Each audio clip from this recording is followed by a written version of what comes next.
Moi, c'est Anna Maya. Je suis sculptrice, mais pas que. Donc, je confectionne des petites sculptures en argile autodurcissante. Ensuite, je fabrique aussi des bijoux. Ça va être plus montage bijoux. Et en fait, la particularité, ceci par exemple, c'est à base de mue de serpent. Celui-ci, par exemple, c'est un cabochon, c'est peint à la main. Il y a plein de modèles différents. Ensuite, pour les sculptures, on va voir, alors c'est des petits gardiens de l'âme, j'ai appelé ça. Il y a des dragons, des tigres, des licornes, donc ils sont faits pièces uniques. Là c'est un tigre, mais il y en a des tigres blancs aussi par exemple. Et après les Coco Love aussi, là elle est orange, mais il y a toutes les couleurs possibles. Peinture acrylique, généralement sur commande parce que ça prend beaucoup de temps. Donc là elle est imprimée sur carte postale. Et après, on a d'autres illustrations où c'est de la création graphique. Et ça, normalement, donc là, c'est carte postale, mais je l'ai fait aussi en impression sur toile. Alors, tout simplement, j'ai travaillé 10 ans de coiffure, où j'ai fait le burn-out total.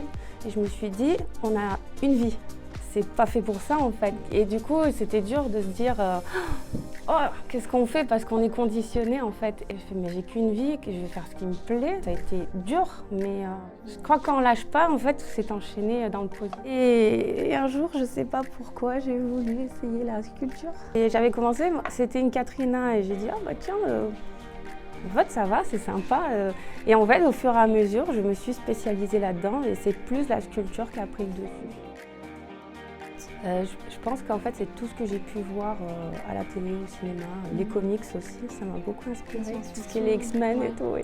Et en fait, j'ai remarqué avec les expériences et la réaction des gens, en fait, ils ont les petits yeux comme ça en mode « ouais, c'est trop mignon ». Ouais, et du coup, moi, c'est ça en fait qui m'inspire. C'est parti sur une petite plaisanterie. En fait, j'ai fait des festivals de métal. Et je me souviens, le premier, donc il y avait une énorme sculpture en déco. Donc c'était un énorme cake à licorne sans les yeux. Et moi, j'ai vu ça. J'ai dit, mais en fait, ça, avec des yeux, ça peut être trop drôle. Et donc, c'est les métalleux qui m'ont donné l'idée. L'inspiration, ça vient vraiment un peu de tout le monde.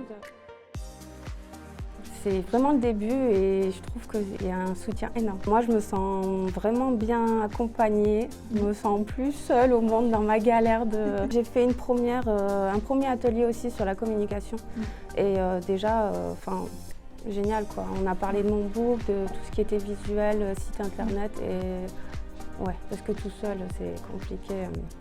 Perso, moi en tant qu'artiste, j'ai le cerveau qui part un peu en création et tout ce qui est plus paperasse, etc. c'est plus... moi je dirais qu'en fait, faut jamais lâcher quoi. Faut pas lâcher parce que c'est très dur. Mais je pense que quand on veut vraiment que ça vienne de l'âme, il n'y a pas de raison que ça n'arrive pas parce que moi je vous dis, tout s'est enchaîné et là je suis accompagnée.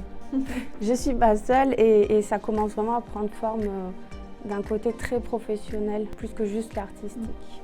Donc mon conseil c'est de ne pas lâcher. Okay. Merci beaucoup Merci à vous pour cette interview.